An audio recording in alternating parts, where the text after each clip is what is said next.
ডিম দিয়ে তৈরি মজাদার এই নাস্তাটা একবার খেলে মুখেই লেগে থাকবে। আর এটা তৈরি করতে খুব বেশি টাইমও লাগবে না, মাত্র 5 মিনিটের মধ্যেই এই নাস্তাটা তোমরা রেডি করে ফেলতে পারবে। তো দেখো, যখন স্কুলে বাচ্চাদের টিফিন দেওয়ার জন্য হোক বা বাড়িতে কোনো গেস্ট আসলো তাড়াতাড়ি নাস্তা করার জন্য হোক, এই রেসিপিটা কিন্তু করাই যেতে পারে। তো দেখো, আজকে আমি এই রেসিপিটা কিভাবে করেছি আর এটা কতটা নরম হয়েছে আর সফট হয়েছে দেখো। বন্ধুরা, তোমরা কেমন আছো? আশা করি সবাই ভালো আছো, আর আমরাও ভালো আছি। তো চলো আজকের এই নাস্তাটা তৈরি করে দেখিয়ে দিই তোমাদেরকে। তো প্রথমেই যেটা লাগবে সেটা হলো একটা ডিম লাগবে। তো যেহেতু আমি অল্প পরিমাণ বানাবো, তো আমি এখানে একটা ডিম ইউজ করেছি। তো দেখো, একটা ডিম আমি আগে একটা বাটির মধ্যে নিয়ে নিয়েছি। তারপরে এটাকে ভালো করে ব্লেন্ড করে নেব। আর দেখো, এটা যতক্ষণ না ভালোভাবে ব্লেন্ড হচ্ছে ততক্ষণ আমি এটা নাড়িয়ে যাব। আর ডিমটা যত ভালোভাবে ফাটিয়ে নেবে নাস্তাটা তত বেশি সুন্দর হবে, মানে নরম হবে। তো সেজন্য এটা ভালো করে আগে ফাটিয়ে নিতে হবে। তো তোমরা চামচ দিয়েও করে নিতে পারো। তো তারপরে আমি এর ভিতরে পরিমাণ মতো লবণ দিয়ে দেব। আর লবণের পরিমাণটা আমি খুব বেশি দিলাম না। আর তার সাথে একটু চিনি দিয়ে দেব। আর যেহেতু আমি একটু মিষ্টি মিষ্টি করব, তো সেজন্য চিনির পরিমাণটা আমি এখানে 3 চামচের মতো চিনি দিয়েছি। দিয়ে সবগুলো মিশ্রণকে আবারও ভালোভাবে ফাটিয়ে নেব। আর দেখো, এটা মোটামুটি হয়ে এসেছে। এরপরে আমি এই ডিমের ভিতরে একটু জাল করে রাখা দুধ দিয়ে দেব। তোমরা চাইলে কাঁচা দুধও দিতে পারো। তো দেখো, আগে থেকে আমি জাল করে রেখেছিলাম, সেই দুধটা অল্প পরিমাণ দিয়ে দিলাম। তো তারপর এটা ভালোভাবে নেড়েচেড়ে নিয়ে এর ভিতরে আমি 2 চামচের মতো ময়দার আটা দিয়ে দিলাম। তো দেখো, একটু চামচটা বড় মতো হবে। তো সেই চামচের 2 চামচ দিয়েছি আমি এখানে। তো সেটা তোমরা পরিমাণটা দেখে ঠিকভাবে দেবে, যে কটা ডিম ইউজ করবে সেই অনুযায়ী এখানে ময়দা ইউজ করতে হবে। তো তারপরে ময়দাটা আমি ভালোভাবে ডিমের মিশ্রণের মধ্যে নাড়াচাড়া করে নেবো। আর এটা ততক্ষণ পর্যন্ত নাড়তে থাকবো যতক্ষণ না এই মিশ্রণটা একদমই মসৃণ হয়ে আসছে। তো আর আটার পরিমাণটা প্রথমে একটু কমই দেবে, কারণ বেশি পরিমাণ দিলে এটা কিন্তু শক্ত হয়ে আসবে আর ডোটা একদমই শক্ত করা যাবে না। তো এটা মোটামুটি একটা তরল মিশ্রণ মতো হবে। আর এখানে কিন্তু কোনো প্রকার জল ইউজ করা যাবে না। তো আমি এখানে যেহেতু দুধ দিয়েছি, যদি তোমরা চাও লিকুইড দুধ আরেকটুও দিতে পারো।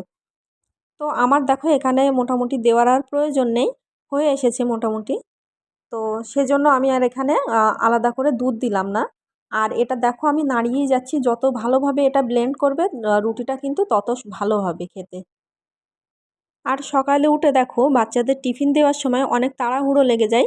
সেই সময়টায় লুচি বা পরোটা করতে গেলে হয়তো টাইমে মেনটেন হয়ে ওঠে না। তো এরকম একটা নাস্তা করে দিলে ওরাও মজা করে খাবে আর আমাদের টাইমটাও অনেকটাই বেঁচে যাবে। তো দেখো, আমার এই মিশ্রণটাও মোটামুটি হয়ে এসেছে। তো এবার একটা প্যান বসিয়ে দেবো আমরা চুলোয়। আর দেখো, তারপরে এটার ভিতরে আমি সাদা তেল ইউজ করছি এখানে। তোমরা চাইলে বাটারও ইউজ করতে পারো। তো এটা তেলটা গরম মতো হয়ে আসলে তার মধ্যে আমরা যে মিশ্রণটা করে রেখেছি ওটাই দিয়ে দেব। আর দেখো, এটা অল্প অল্প পরিমাণে দিতে হবে, দেওয়ার সাথে সাথে এটা ছড়িয়ে যাবে চারিদিকে। আর গোল মতো হয়ে আসলে দেখতেও অনেকটা সুন্দর লাগবে। তো দেখো, এটা আমি দিয়ে দিয়েছি আর একদম পাতলা করেই দিতে হবে, যাতে রুটিটা পাতলা মতো হয় আর এটা একদমই নরম আর সফট হবে। তো দেখো, এটা আমি চারপাশ দিয়ে এইভাবে দিয়ে দিয়েছি। তো যখন ওই পিঠটা হয়ে আসবে তারপরে আমি উল্টে নেব। তো ততক্ষণে এটা হতে থাকবে। তো আর এটা মিডিয়াম টু লো আঁচেই এটা ভাজতে হবে। হাই দিয়ে রাখলে কিন্তু এটা পুড়ে যেতে পারে। তো সেজন্য দেখো, এটা আস্তে আস্তে আমি উল্টে দেবো এবার। ওই পিঠটা হয়ে এসেছে।